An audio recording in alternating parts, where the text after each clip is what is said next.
তবে এই মুহূর্তে আরো একটা গুরুত্বপূর্ণ খবর আপনাদেরকে জানাচ্ছি। আরজি করে দুর্নীতি কাণ্ডে এবারে আখতার আলীকে তলব। আরো একবার জানাবো আপনাদেরকে, আরজি করে দুর্নীতি কাণ্ড, সেই দুর্নীতি কাণ্ডে এবারে আরজি করে দুর্নীতি কাণ্ডে আখতার আলীকে তলব। ইডির সিজিওতে হাজিরা দিলেন আখতার আলী। আরো একবার জানাই আপনাদেরকে, আরজি করে হাসপাতালে দিনে দুবার ব্যবহার করো স্টপেজ ক্রিম আর নিজেকে রাখো evergreen. Keya Seth aroma therapy stop age cream আর খুঁজে পাও নতুন আমিকে। দুর্নীতি কাণ্ডে এবারে আখতার আলীকে তলব করা হয়েছে। বিস্তারিত জানবো, আমাদের সঙ্গে রয়েছেন আমাদের প্রতিনিধি আনন্দমোহন। আনন্দমোহন, এই মুহূর্তে কি পরিস্থিতি? আখতার আলী তিনি কখন এসেছে?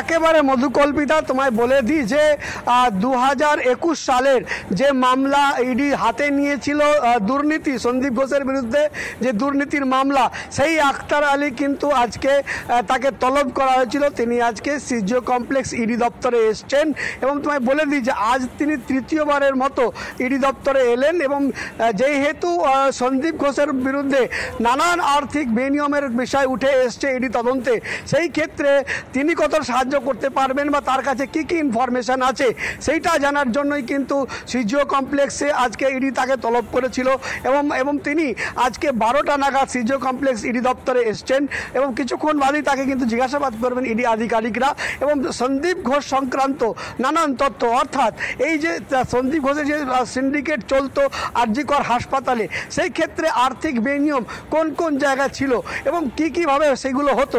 কারণ তুমি জানো যে এর মধ্যেই কিন্তু যে এই আখতার আলী কিন্তু অভিযোগ করেছিলেন যে দেহটি বিক্রি করে দেওয়া হতো, অর্থাৎ মর্গের যে দেহটি আইডেন্টিফাইড যে বডি ছিল সেগুলোকে বিক্রি করে দেওয়া হতো, এমন গুরুতর অভিযোগ আনা হয়েছিল সন্দীপ ঘোষের বিরুদ্ধে।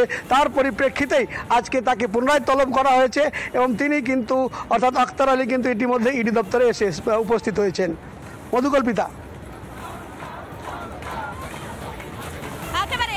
বোঝা যাচ্ছে আরজিকরে এই যে দুর্নীতির ঘটনা, সেই দুর্নীতির ঘটনায় কিন্তু আখতার আলী তাকে তলব করা হয়েছে। ইতিমধ্যে সিজিও কমপ্লেক্সে তিনি পৌঁছে গিয়েছেন আর কিছুক্ষণের মধ্যে ইডির আধিকারিকরা তারা জিজ্ঞাসাবাদ করবেন তাকে। ধন্যবাদ আনন্দমোহন, আমাদের সঙ্গে সরাসরি ছিলেন আমাদের প্রতিনিধি আনন্দমোহন। এই মুহূর্তে স্বাস্থ্য ভবনের সামনে সেখানে রয়েছি আমি, আন্দোলন করছেন জুনিয়র চিকিৎসকেরা।